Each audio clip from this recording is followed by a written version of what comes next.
네, 오늘 세상 질서와 우리들이라는 제목으로 로마서 13장 말씀 전하겠습니다. 성부 하나님께서는 예수 그리스도의 십자가의 구속과 성령을 보내심으로 신약의 교회를 탄생시키셨습니다. 따라서 교회는 참으로 신적인 걸작품입니다. 교회는 단순한 제도나 조직이 아닙니다. 육체적인 것이나 인간적인 것이 아닙니다. 교회에 대한 신약의 정의는 교회가 그리스도의 몸이며 우리들은 그 몸을 구성하는 지체들이라는 것입니다. 몸의 각기 다른 부분들이 기능과 역할을 하며 한 몸을 이루듯이 성도, 개개인도 하나님이 주신 은사와 그 재능대로 각각 역할을 따라서 주님의 몸을 구성하고 있는 것입니다. 그래서 이 구원이라는 것은 하나님께 개인적인 부르심 1대1의 문제이지만 그러나 구원은 동시에 교회 공동체로의 부르심입니다. 하나님은 우리들이 개인 구원에만 머무르지 않고 주님의 몸인 교회 공동체를 건설하면서 살아가도록 그렇게 부르셨습니다. 이러한 진리를 믿는 사람들은 교회 공동체에서 스스로를 분리하거나 교회를 또는 지체들을 멸시할 수 없고 오히려 교회를 더욱 굳건하게 세우고자 합니다. 즉 그리스도 안에서 우리들은 이제 하나의 몸을 이루며 교회 공동체 안에서 주어진 은사와 역할을 따라서 교회를 건강하게 하나님의 뜻대로 건설하면서 살아가야 합니다. 그리고 이제 교회 안에서 서로에게 주어진 역할을 따라 섬기는 성도는 세상 속에서도 이제 어떻게 살아가야 되는지, 세상 속에서 어떻게 살아가야 되는지 이제 13장에서 또 구체적으로 다루고 있는데요. 이 13장에서는 특별히 세상 속에서 하나님이 세우신 정부, 국가 또는 하나님이 세우신 이 통치자들 그 권세 아래에서 어떠한 자세를 가지고 살아가야 되는지를 13장의 앞부분에서 가르쳐 주고 있습니다. 우리는 하나님의 백성으로서 하늘에 속한 존재이지만 동시에 세상 속에서 살아가는 현실을 마주하고 있습니다. 그렇다면 이 성도는 이 땅의 국가와 정부 그리고 이 세상의 통치자들에 대한 권세를 어떤 시각으로 바라보아야 하는가? 성도는 하늘에 속한 사람들이기 때문에 이 땅의 국가와 정부는 권세들은 중요하지 않다고 생각해도 되는가?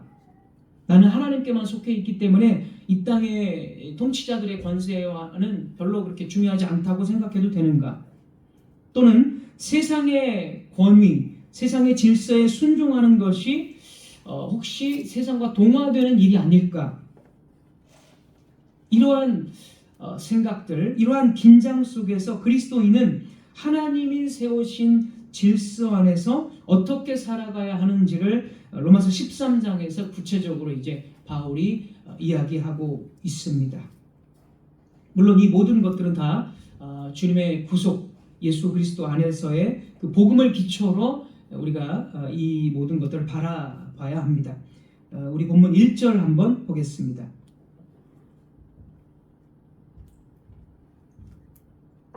1절 각 사람은 위에 있는 권세들에게 복종하라. 권세들에게 복종하라는 것입니다. 위에 있는 권세라는 것은 이제 통치자들을 의미합니다. 먼저 바울이 말하는 권세와 이 질서는 단순히 인간 사회에서 인간이 만든 제도가 아니라 창조 때부터 하나님께서 세우신 그 제도였다라는 것을 우리는 알아야 합니다. 하나님께서 창조 때 이미 권위와 질서로서의 창조를 하셨다는 거죠. 그래서 이 세상은 아무런 권위, 아무런 질서가 없는 세상이 아니라 처음부터 하나님은 권위와 질서 안에서 이 세상을 창조했다는 것입니다. 자, 창조 때를 한번 보겠습니다. 하나님이 최고의 주권자로 창조주이며 주권자로 이 세상 가운데 통치자이십니다. 최고의 주권자, 통치자로 하나님이 계십니다.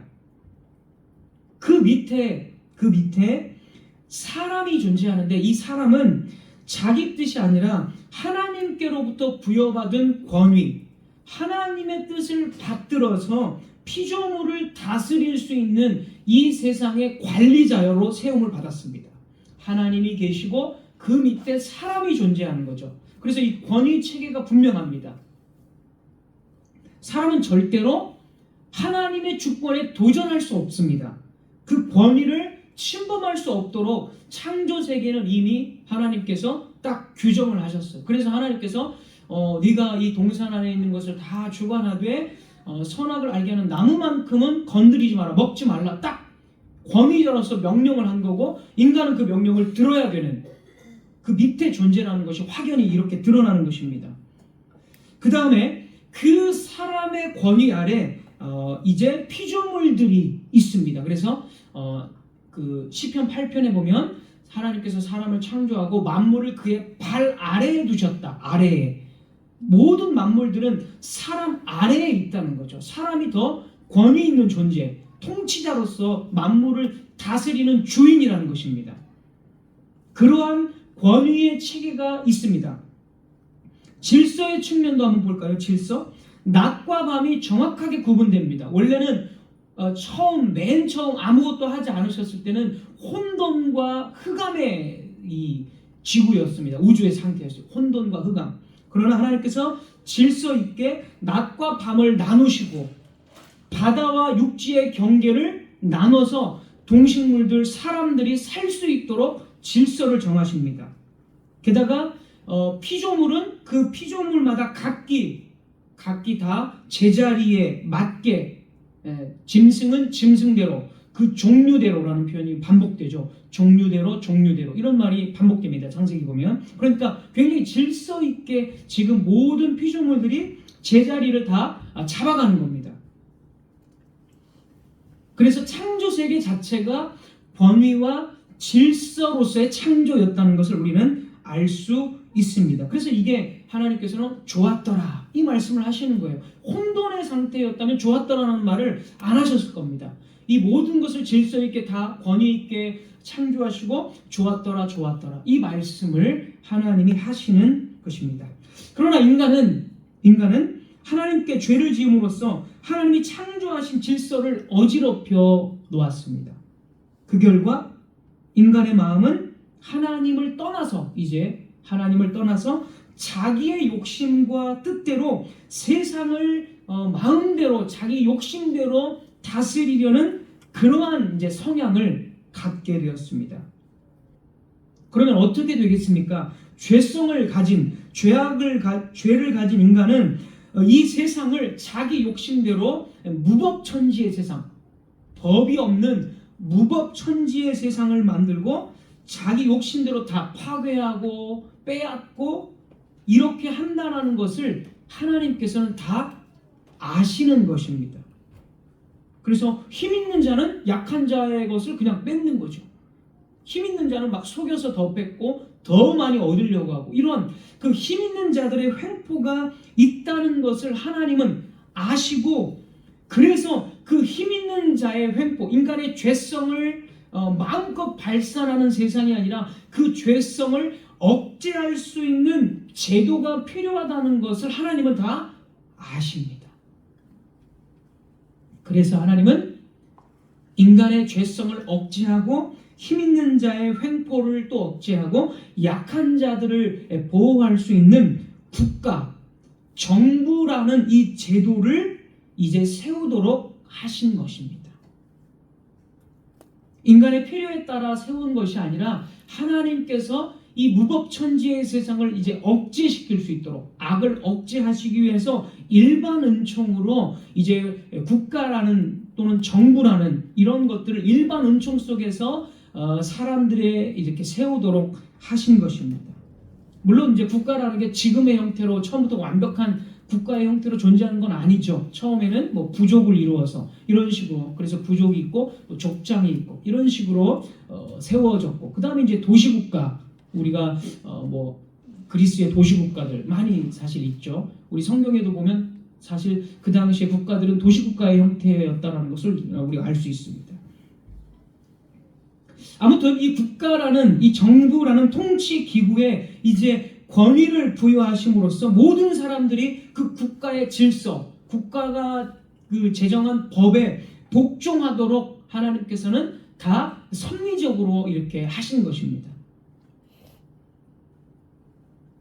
그래서 이 국가의 법을 통해서, 또는 국가의 이 권세자들을 통해서 악을 억제시키고 악을 저질렀을 때 그 마땅한 벌을 내림으로써 악을 억제하고 일반 백성들을 악으로부터 보호하는 어떤 최소한의 그 어떤 제도가 국가이고 법이라는 것이죠. 그것을 하나님께서 섭리적으로 이제 만드신 것입니다. 세상이 타락했지만 하나님은 여전히 이 세상의 주인이시고 이 세상에 관심을 갖고 계십니다. 그래서 인간이 타락했다는 이 사실은 이 세상이 하나님의 역사이고 하나님의 섭리의 현장이라는 이 사실을 중단시키지 못합니다. 하나님은 타락한 이 세상이지만 절대로 이 세상을 포기하지 않으시고, 또 세상의 역사에 그냥 뒷짐지고 구경만 하시는 분이 아니라 세상의 역사에 적극적으로 하나님께서 개입하신다는 것입니다. 그래서 세상의 역사, 왕이 세워지고 어떤 통치 질서들이 생겨나고 이런 법들이 생겨나고 이런 것들을 그냥 하나님과 무관한 인간의 일들로만 이해하는 것은 옳지 않습니다. 성경은 세상의 왕들조차도 다 하나님께서, 이방의 왕일지라도, 하나님을 섬기지 않는 왕일지라도 하나님께서 그 왕을 세우셨다라고 말합니다. 예레미야 27장 5, 6절입니다. 예레미야 27장 5, 6절.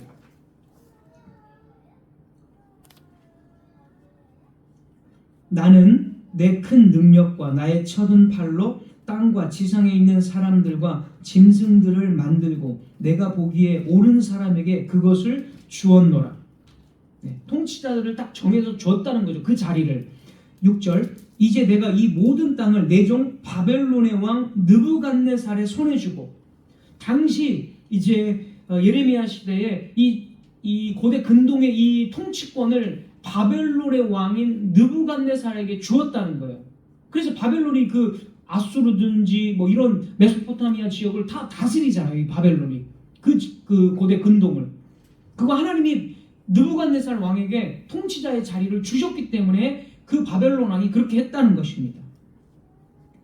같은 가르침이 다니엘서 2장 7절에도 나옵니다. 넘어가겠습니다. 읽기만 하고. 다니엘서 2장 7절. 왕들을 세우기도 하고 하신다. 세웠다가 그 왕을 다시 끌어내리는 것도 다 하나님이시다. 이렇게 분명히 다니엘서 2장 7절도 말하고 있습니다. 그래서 이 모든 통치자의 자리, 바로 그 권세, 그 권위는 하나님께로부터 온 것이고 하나님이 정해주신 것입니다.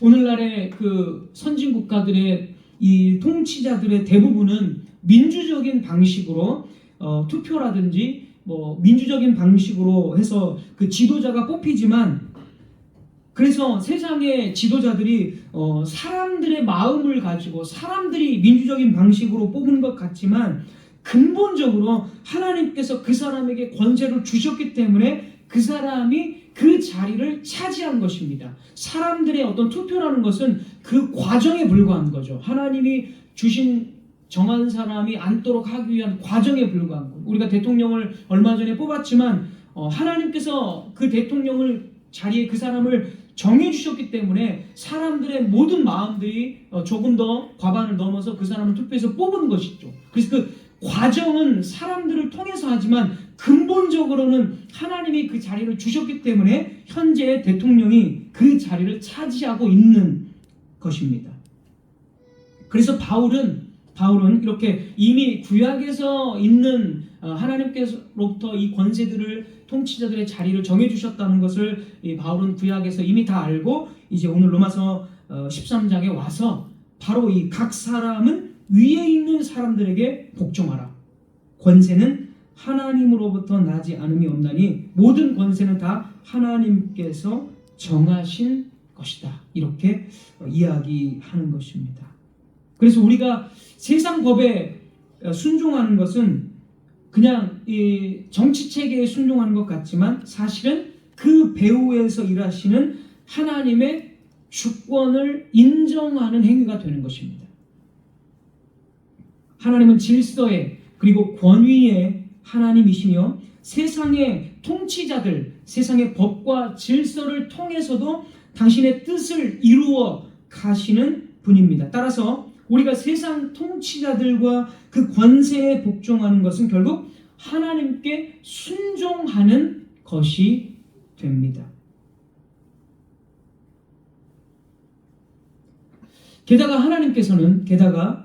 하나님께서는 이스라엘 백성들이 이방의 왕들에게 복종해야 함을 구약에서도 여러 차례 말씀을 하셨습니다. 이 이방의 왕들이 하나님의 뜻을 어떻게 이렇게 이루어가는지 이제 구약에 또 아주 자세하게 나와 있습니다. 그래서 이방의 왕들에게 이스라엘 너희들이 이제 순종해야 된다 그 말씀을 또 하십니다.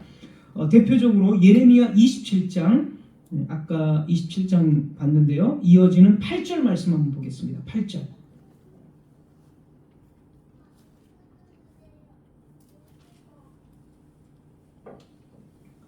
예레미야 27장 8절. 여호와의 말씀이니라. 바벨론의 왕 느부갓네살을 섬기지 아니하며 그 목으로 바벨론의 왕의 멍에를 매지 아니하는 백성과 나라는 내가 그들이 멸망하기까지 칼과 기근과 전염병으로 그 민족을 벌하리라. 하나님께서 아까 말씀한 대로 바벨론 왕에게 고대 근동의 통치권을 넘겨주셨어요. 이제 아수르가 바벨론에게 멸망하고 바벨론에게 그 통치권을 주니까 하나님께서 바벨론의 왕을 섬기지 않고 바벨론의 왕의 지배를 받지 않으려고 막 대항하는 자는 내가 벌하겠다. 하나님이 벌하겠다. 지금 그 말씀을 하십니다. 이거를 예레미야 선지자를 통해서 이스라엘 백성들에게 전해준 거예요. 그 반대가 또 있습니다. 27장 계속 27장 11절만 보겠습니다. 예레미야 27장 11절. 그러나 그 목으로 바벨론의 왕의 멍에를 메고 그를 섬기는 나라는 내가 그들을 그 땅에 머물러 밭을 갈며 거기서 살게 하리라 하셨다 하라. 여호와의 말씀이니라. 반대로 바벨론 왕에게 항복하고 그 바벨론 왕의 통치에 순종하는 자는 안 죽는다는 거예요. 산다는 거예요. 농사 짓고 먹을 수 있고 산다는 거예요. 밭을 갈고.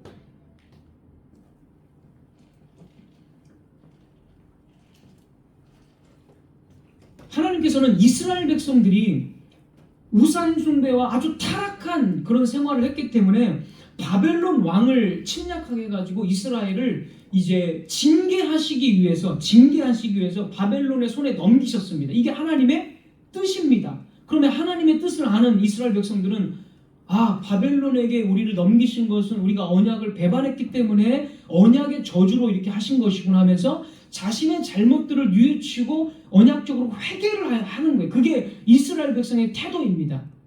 그게 하나님의 뜻을 알고 그렇게 순종해야 돼요. 바벨론에게 순종해야 됩니다. 게다가 지금 이게 언약의 역사가 이스라엘 유다의 왕들이 아니라 유다의 왕의 지배가 아니라 그러니까 자기 민족의 왕을 통해서 이스라엘이 이제 통치받는 시대가 아니라 이방 제국의 시대로 흘러가는 이제 역사가 시작됐습니다. 그러니까 바벨론 왕의 통치를 통해서 이스라엘 백성들이 보호를 받아야 하는 이방 제국의 시대가 시작됐어요. 그러니까 그 하나님의 뜻을 언약의 역사와 그 뜻을 알고 바벨론에게 역시 순종을 해야 됩니다. 그게 하나님의 뜻이에요. 하나님께서는 바벨론 왕을 통해서 언약의 역사를 그렇게 이제 새롭게 써 가시는 겁니다. 이스라엘을 징계하면서 동시에 이방 제국의 시대를 열어서 이스라엘 백성들이 제국 전역에 흩어져서 이제 복음의 증인으로 살 수 있도록 언약의 역사를 그렇게 이제 하나님이 바꾸셨어요. 새롭게. 우리 이제 언약의 역사를 많이 배웠기 때문에 여러분 이해하실 거예요. 이게 하나님의 뜻이었고 그 하나님의 뜻을 이루는데 바벨론 왕이 사용된 겁니다. 그런데 이것을 이 예레미야 선지자를 통해서 계속 말했는데 타락한 이스라엘 백성들이 어떻게 했겠습니까? 전혀 예레미야의 선지자의 말을 듣지 않고 끝까지 바벨론에게 대항하죠. 대항해서 결국에 어떻게 됩니까? 성전이 불타고 다 죽는 거죠. 다 죽고 예루살렘이 그냥 완전히 망하는 거죠. 그래서 이제 포로로 끌려가 버리게 됩니다. 복종해야 되는 거죠. 복종. 하나님께서 이런 언약의 역사와 이스라엘을 징계하시기 위해서 바벨론 왕을 그렇게 세웠기 때문에 이스라엘 백성들은 바벨론의 왕에게 순종을 해야 했던 것입니다. 그래서 이스라엘 백성들이 바벨론 왕에게 대항했다는 것은 무슨 뜻입니까? 하나님의 뜻에 이미 대항한 것입니다. 왜냐하면 하나님의 뜻을 예레미야 선지자를 통해서 이미 다 말했는데 그거를 믿지 않고 하나님께 이 바벨론 왕에게 대항했고 결국 그것은 하나님께 불순종을 한 것이 됩니다. 그럼 왜 이렇게 이스라엘 백성들이 그렇게 했을까요? 이스라엘 백성들은 하나님께서 선택하신 언약 백성이라는 사실에 강한 자부심을 가지고 있었습니다. 그래서 자신들은 거룩한 백성이고 다른 그 이방 민족들은 아주 부정한 사람들이라고 여겼습니다. 그런 그 생각들을 하고 있으니까 시간이 지나면서 이러한 자신들의 어떤 특권들, 자신들의 어떤 우월성 이런 거를 계속 생각하고 이방인들은 아주 부정하고 그냥 뭐 죽어도 그냥 다 죽어야 되는 멸망받아야 되는 존재들 뭐 그런 식으로 이제 오해를 했던 것입니다. 그런 사고방식을 갖고 있는데 이방 왕에게 복종을 해야 된다? 이런 말씀을 들으면 어떻게 되겠습니까? 굉장히 자존심이 상하고 이제 수치스러운 일이 되는 거죠. 게다가 이방인의 지배를 받는 것은 하나님 나라의 상실을 의미했습니다. 하나님 나라의 상실. 하나님의 나라는 다윗과 같은 그 위대한 왕이 와서 우리나라를 정말 다윗 시대처럼 아주 부강하게 하는 것, 그것을 하나님의 나라로 생각했는데 이방 왕이 우리를 압제하고 통치하는데 이게 어떻게 하나님의 나라냐? 이것은 오히려 하나님의 나라를 빼앗긴 것이다 라고 이스라엘 백성들은 그렇게 생각을 했습니다. 그 메시아에 대한 그 오해도 같습니다. 같은 맥락이에요. 이스라엘은 메시아가 진짜 다윗과 같은 군사적인 정치적인 힘을 가지고 이스라엘을 독립시키는 것으로 생각했어요. 메시아를. 그래서 그 현재 지금 로마 1세기 당시에는 이스라엘 백성들이 로마의 지배를 받고 있잖아요. 그러니까 메시아가 오면 로마를 군사적으로 물리쳐서 이스라엘이 독립하는 것, 그것을 이 메시아가 해야 되는 일이라고 이스라엘은 생각을 했던 것입니다. 그러니까 이방 왕에게 복종해라 이 말은 이스라엘에게는 귓등으로도 듣지 않는 거죠. 하나님의 나라를 오해하고 하나님의 언약의 역사를 또 오해하고 메시아를 또 오해하니까 이런 것들을 통해서 계속적으로 이제 듣지 않는 것입니다. 그런 것들이 이제 1세기에 거의 모든 유대인들의 생각 속에 다 있었습니다. 이제 이런 것들이 이제 성경에 우리가 그냥 대충 읽으면 안 보여지지만 조금만 주의 깊게 읽으면 이런 것이 성경 곳곳에 다 이미 써 있습니다. 기록되어 있습니다. 대표적으로 요한복음 7장 3절 4절 한번 보겠습니다. 요한복음 7장 3, 4절.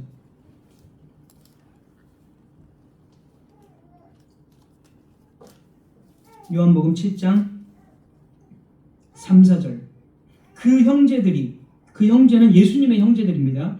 형제들이 예수께 이르되 당신이 행하는 일을 제자들도 보게 여기를 떠나 유대로 가소서. 예수님을 시골에 있지 말고 유대로 가라는 거예요. 유대는 예루살렘과 성전이 있는 유대입니다. 유대 땅. 도시로 나가라는 거예요. 4절. 스스로 나타나기를 구하면서 묻혀서 일하는 사람이 없나니 이 일을 행하려 하거든 자신을 세상에 나타내소서.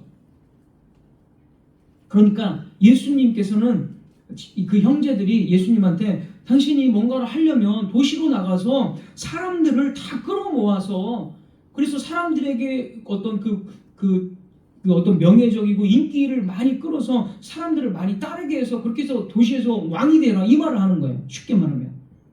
그러니까 이들은 벌써 메시아를 어떻게 이해하는 거예요? 군사적이고 정치적이고 굉장히 대중적인 사람으로 세상적인 것으로 메시아를 이해하고 하나님의 나라를 이해했던 것입니다. 이스라엘 백성들은 바벨론, 페르시아, 헬라 제국 그리고 마지막에 이제 1세기 로마 이런 지배 아래에 계속적으로 살게 되었습니다. 역사 속에서 이방 민족들의 지배를 계속적으로 받은 유대인들에게 이러한 이방 민족은 단순한 외세가 아니라 하나님의 백성을 억압하는 불의의 권세로 인식을 하고 있었던 것입니다. 그래서 지금 로마를 빨리 물리치고 로마로부터 독립하는 것을 하나님의 나라라고 오해를 계속 했던 것입니다.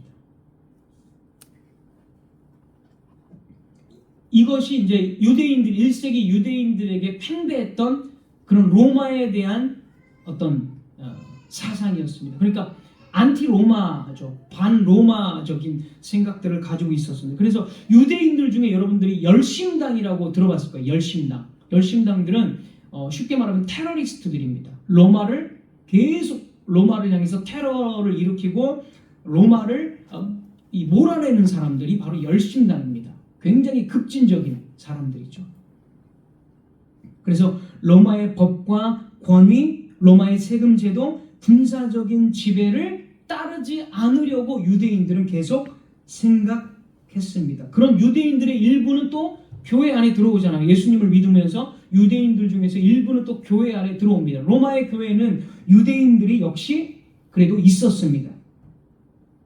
그러니까 이제 잘못된 생각을 가지는 거죠. 유대인들이 있고 그런 생각들이 퍼지면서 교회는 세상의 법에 순종하지 않는구나. 세상의 법을 오히려 전복시키려는 그런 반란을 일으키는 사람들이 바로 1세기 당시의 교회구나. 이런 인식들이 사실 로마에 있었습니다. 로마에. 왜냐하면 그런 생각들이 팽배하니까 교회는 굉장히 골칫덩어리야. 세상의 법에 복종하지도 않고 자꾸 세상의 권위와 질서를 전복시키려는 뒤집으려는 그런 사람들이 바로 교회야. 이런 인식들이 있었기 때문에 바울은 절대 그래서는 안 된다. 로마가 지금 1세기 이 유대 땅을 지배하고 있을지라도 로마의 법과 권위에 복종해야 된다. 라고 바울이 말하고 있는 것입니다. 2절 보면 2절 13장 2절 그러므로 권세를 거스르는 자는 하나님의 명을 거스름이니 거스르는 자들은 심판을 자취하리라. 네, 아까 말씀드린 대로 복종해야 되는 것입니다. 물론 여기서 이제 정부나 권세자들에게 무조건 복종하라는 것은 아닙니다. 만약 정부나 권세자들의 명령이 하나님의 법과 반대된다면 그리스도인들은 이제 여기서는 불복종하고 거부해야 합니다. 성경에는 그러한 예들이 또한 있습니다. 예를 들어서 출애굽기 보면 애굽의 이 바로 왕이 이스라엘 그 산파들에게 산의 아이들이 태어나면 죽이라고 나일강에 던져서 죽이라고 말합니다. 그럴 때 이 이스라엘 산파들은 출애굽기 1장 17절에 하나님을 두려워하여 애굽 왕의 명령을 어기고 남자 아기들을 살렸다라고 말합니다. 또 사도행전에서 유대인 법적 기관인 사내드린 공회, 유대인의 법적 기관입니다. 사내드린 공회가 예수님의 이름으로 전파하는 것을 금지합니다. 그러자 사도들은 이렇게 말합니다. 사도행전 5장 29절에 베드로와 사도들이 대답하여 이르되 사람보다 하나님께 순종하는 것이 마땅하다.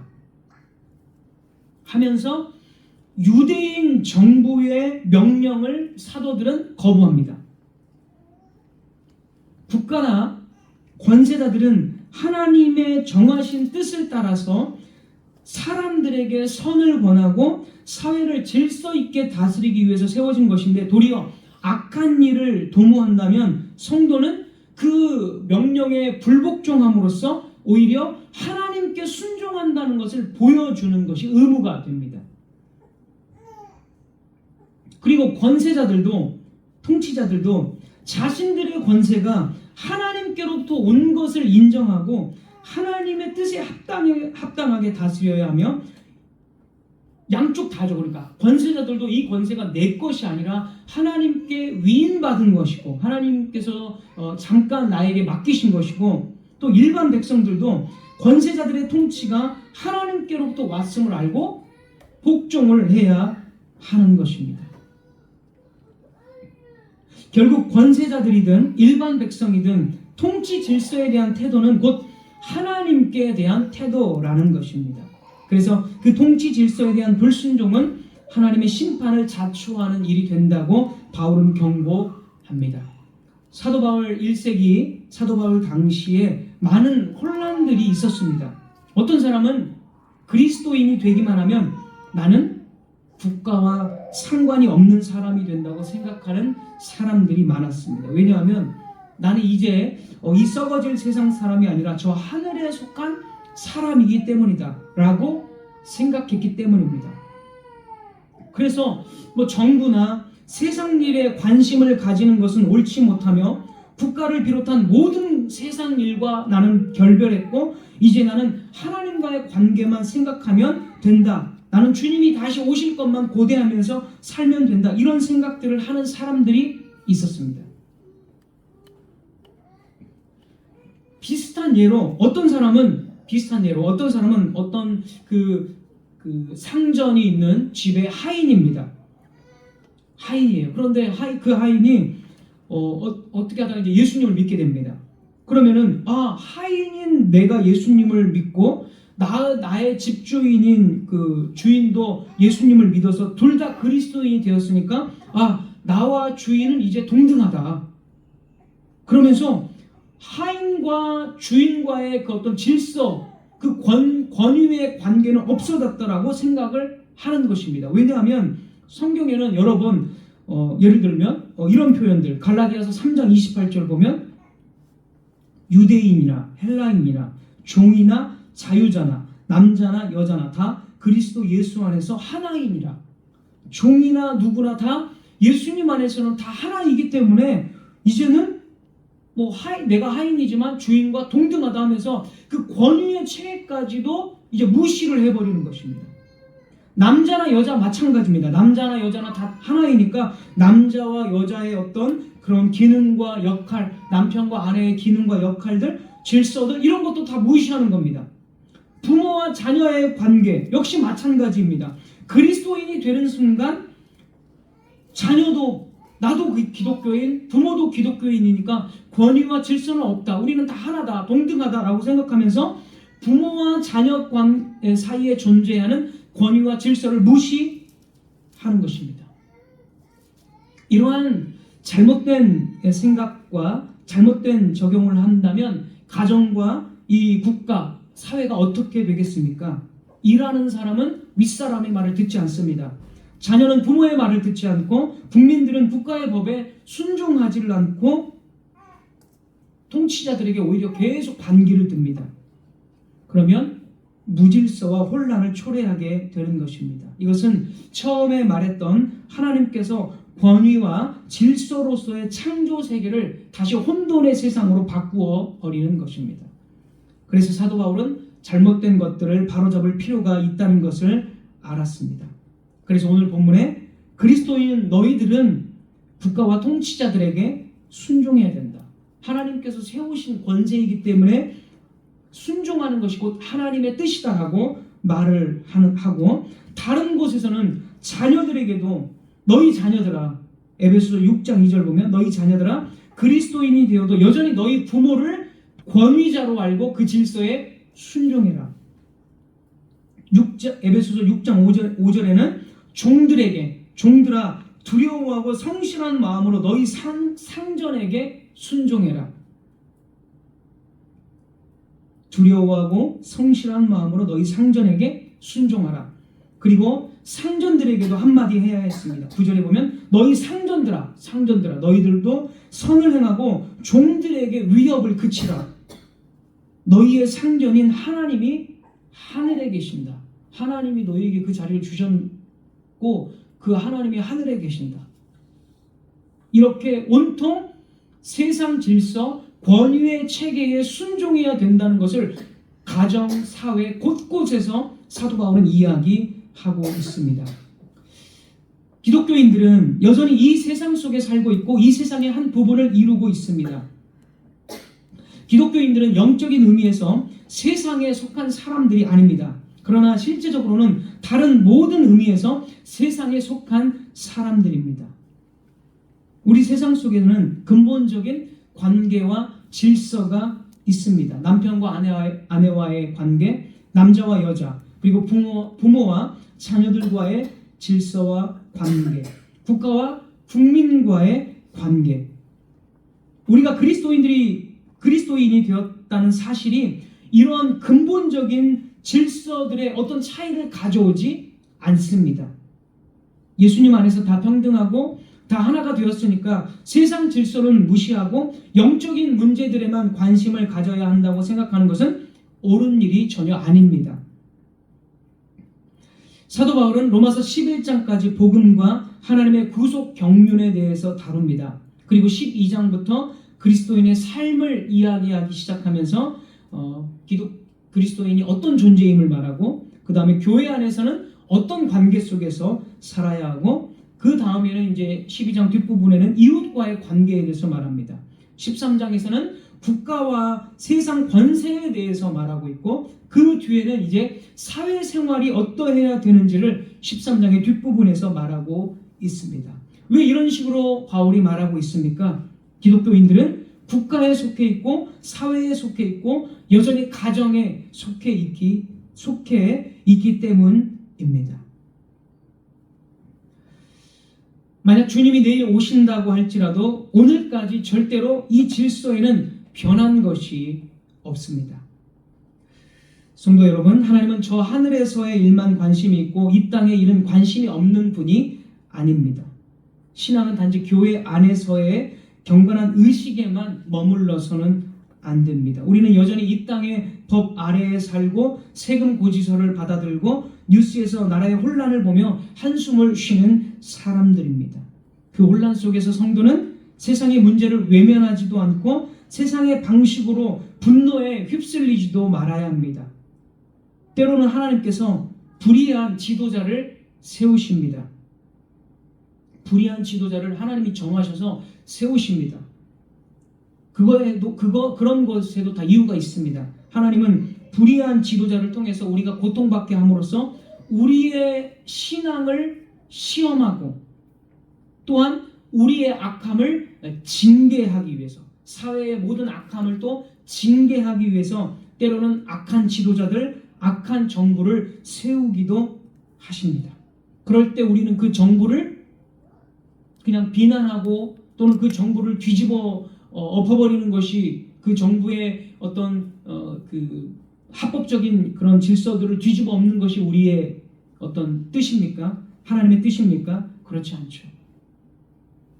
우리는 악한 정부일지라도 하나님께서 주신 질서와 권세를 인정해야 합니다. 그래서 불의한 지도자를 볼 때 우리는 원망 대신 그 지도자들 또는 나라가 바로 잡힐 수 있도록 나라를 위해서 기도하고 사회에 대한 냉소 대신에 책임 있는 참여로 응답을 해야 합니다. 가정도 역시 마찬가지죠. 불신자 부모 밑에서 생활할 때 여러 가지 어려움이 있을 수 있어요. 부모님이 합당하지 못한 것을 자꾸 요구할 수도 있어요. 그럴 때 어떻게 해야 됩니까? 그 부모의 권위를 인정하지 않는 것이 아니라 그 권위를 인정하면서 인내하는 거죠. 인내하면서 계속 때를 기다리고 하나님의 말씀을 붙잡고 계속 살아가는 것입니다. 전복시키는 것, 권위를 뒤집어 엎는 것, 이것은 하나님의 뜻이 아닙니다. 우리는 언제나 세상 속에서 질서와 권위 아래에 있습니다. 질서와 권위 아래에 권위가 없는 곳이 없습니다. 가정에 가면 다 권위와 질서가 있고, 학교에 가면 학교에 선생님들이 계시고 누가 있고 다 권위와 질서, 교회 안에서도 질서와 권위가 있습니다. 회사에 나가면 대표가 있고 상사가 있고 다 질서와 권위가 있습니다. 하나님이 세우신 이 세상은 질서와 권위의 세상입니다. 복음을 받아들인 그리스도인들은 바로 이 권위와 질서에 순종해야 합니다. 말씀을 맺겠습니다. 주 예수 그리스도께서는 그를 믿는 모든 사람들의 개인적인 구주가 되실 뿐만이 아니라 세상 역사의 주인도 되십니다. 세상 역사의 주인. 그러니까 이 세상은 여전히 하나님의 세상이고 예수 그리스도께서 이 세상을 주인으로서 다스리고 있다는 것이죠. 그 다스림은 세상의 권세와 질서 안에서의 다스림입니다. 그러므로 우리는 주 예수님께 순종하는 것이 세상의 권위와 질서에 순종하는 것으로 표현된다는 것을 우리는 기억해야 합니다. 기도하겠습니다. 하나님 아버지, 감사합니다. 1세기 로마의 지배 속에서 유대인들은 결국에 로마에 계속적으로 대항하다가 AD 70년에 로마로부터 심판을, 하나님이 보내신 로마 군대에 의해서 멸망을 했습니다. 하나님, 이 땅 가운데 여전히 우리는 법과 질서 안에서, 권위 안에서 살아가고 있습니다. 이 권위를 하나님이 정하신 것이라는 것을 분명하게 깨닫고 권위에 순종함으로써 하나님께 대한 순종을 보이는 성숙한 그리스도인 되도록 하나님 역사하여 주옵소서. 감사드리고 예수 그리스도 이름으로 기도드리옵나이다. 아멘. 우리 헌금 찬송 시편 찬송가 20편